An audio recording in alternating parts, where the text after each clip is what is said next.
玩。那他说可以玩不用上班，我就来发登记的说好我去。那可是就惨了，所以我没有经验。那很谢谢大家都很亲切，谢谢。好，谢谢。那等一下呢，他有个存款单啊，会发给你们大家每个人填一下啊，完开户啊，他来不是白来的，对不对？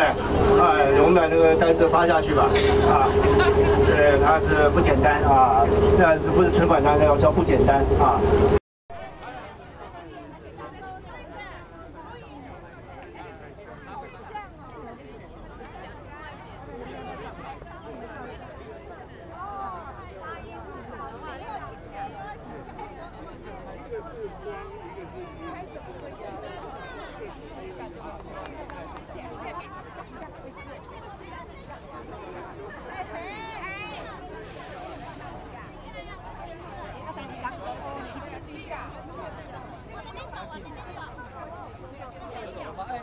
往这边移。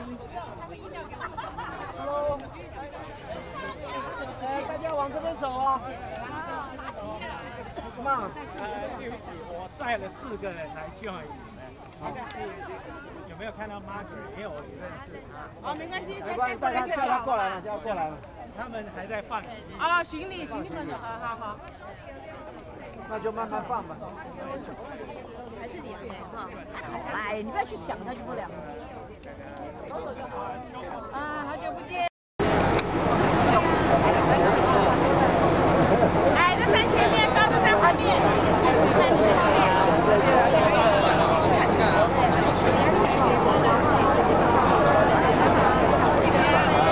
矮的在前面，好。你在后面，老乖乖的。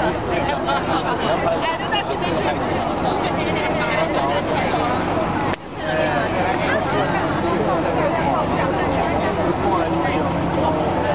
谢谢。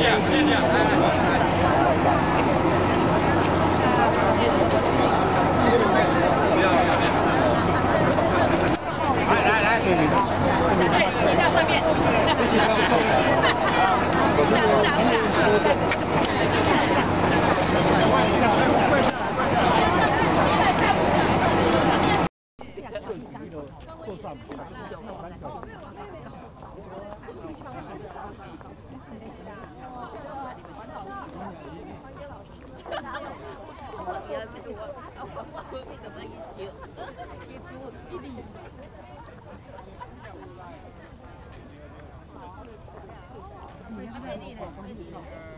就可以了。对啊，你杯底。这个新加坡这边不错。你们的夏威夷的。好来，1、2、3、4，好。我帮你看。好呀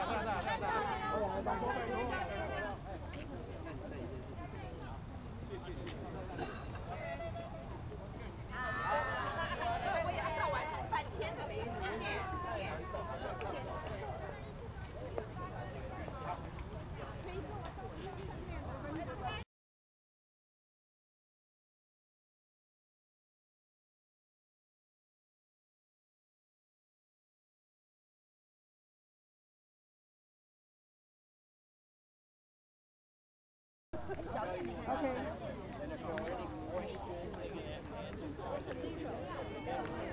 Ellen。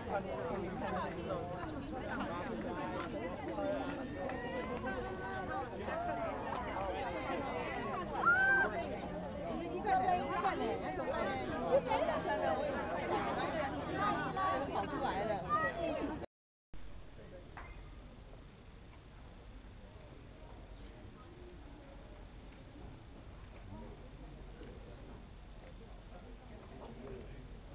They have to go down and sit, and then they'll let you look around. First of all, sit down. 这个就是红墙。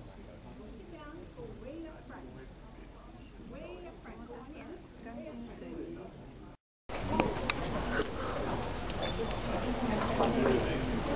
They have to go down and sit, and then they'll let you look around. First of all, 这个就是红墙。怎么都是钢筋水泥啊？钢筋的。Go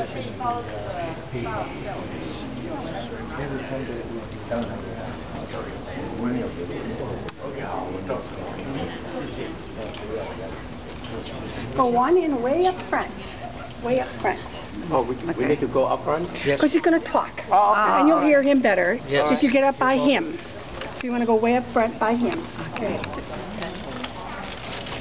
I want to welcome you and just say God bless all of you. Thank you for being here. Thank you.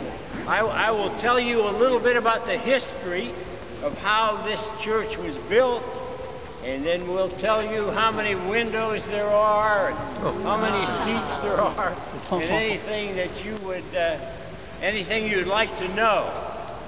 Now, sometimes, and I'm not sure this will get through or not, I tell people, you can ask me anything you want to know, and I sometimes put this on, which says I make stuff up. But I will tell you the truth today, okay? No making stuff up. Anyway, this building was finished in 1980. And it was built with contributions from all over the world.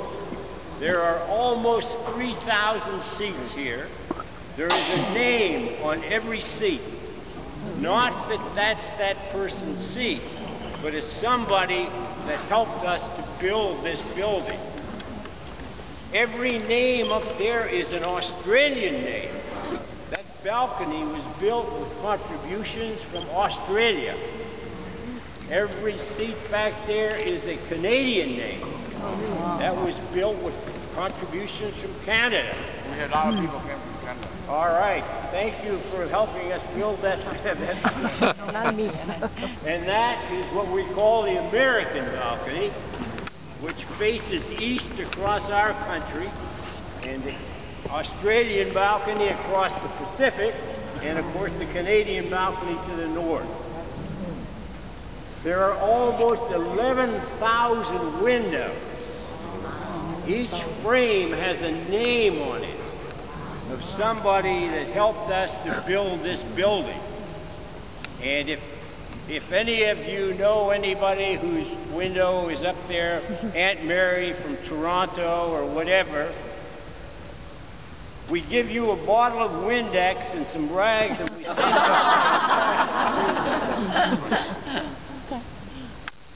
you. You see the cross right here.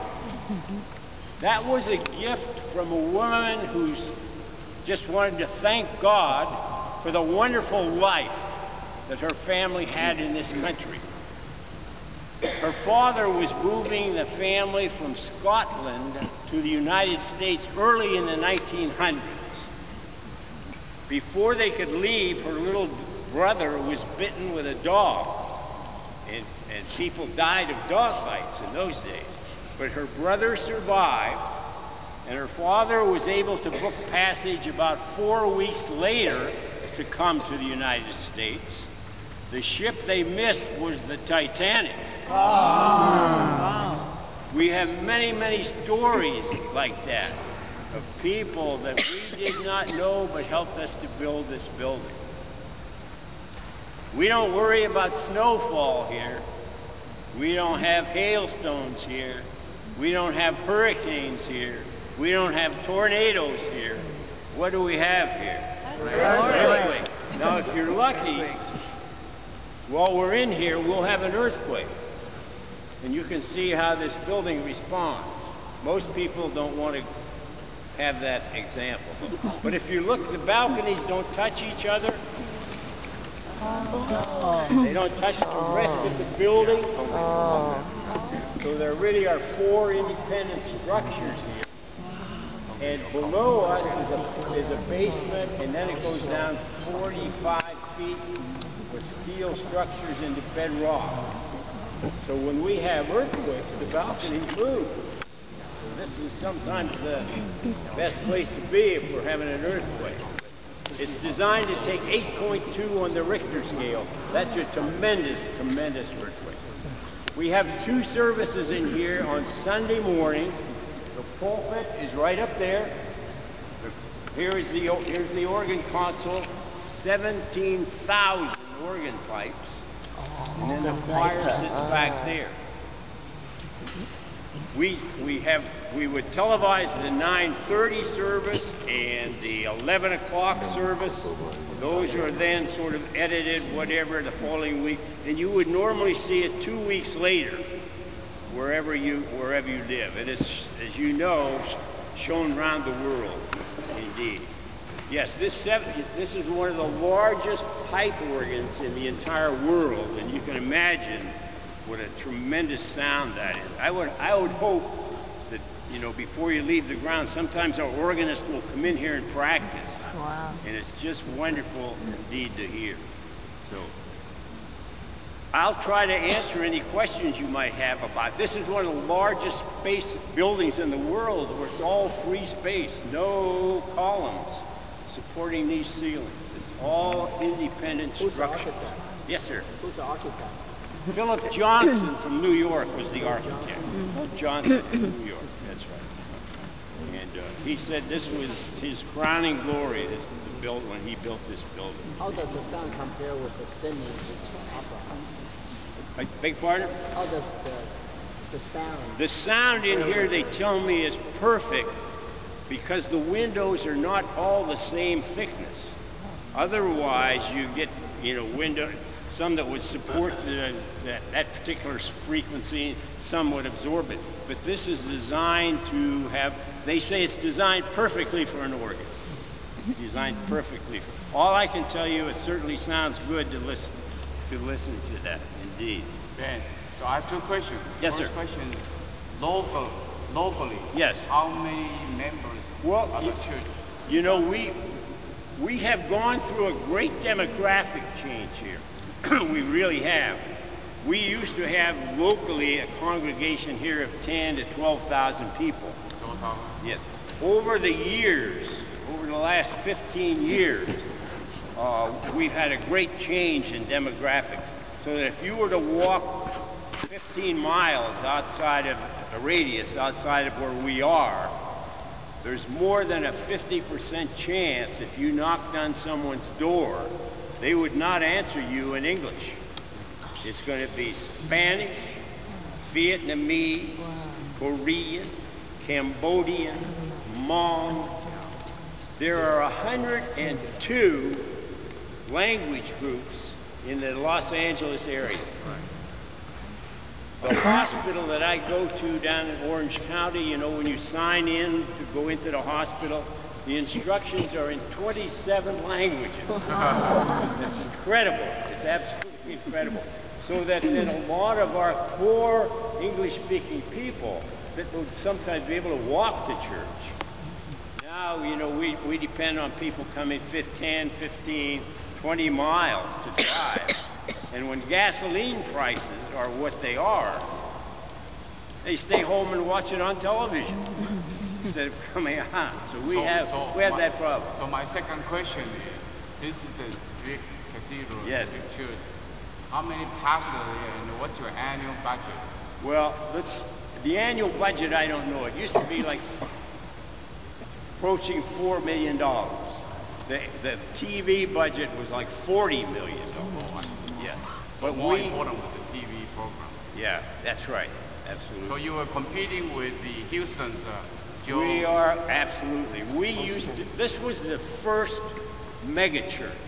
Robert Schuller is credited with being the person that started the mega church movement. Now, a lot of people, other pastors, have learned from that, and they've created mega churches. And we used to have a lot of people came here for conferences from everywhere. Now they can be held locally. Right. So we don't have that advantage anymore either. As our pastor said, the students have exceeded the master in being able to, and that's great, right? That means you're a good teacher, right? Yes. Yeah, I have a question. So now we can see, so today we cannot hear anything? Hopefully we could if the man comes into practice. But that's, you never know. You never know. And then when will be the next service? And the service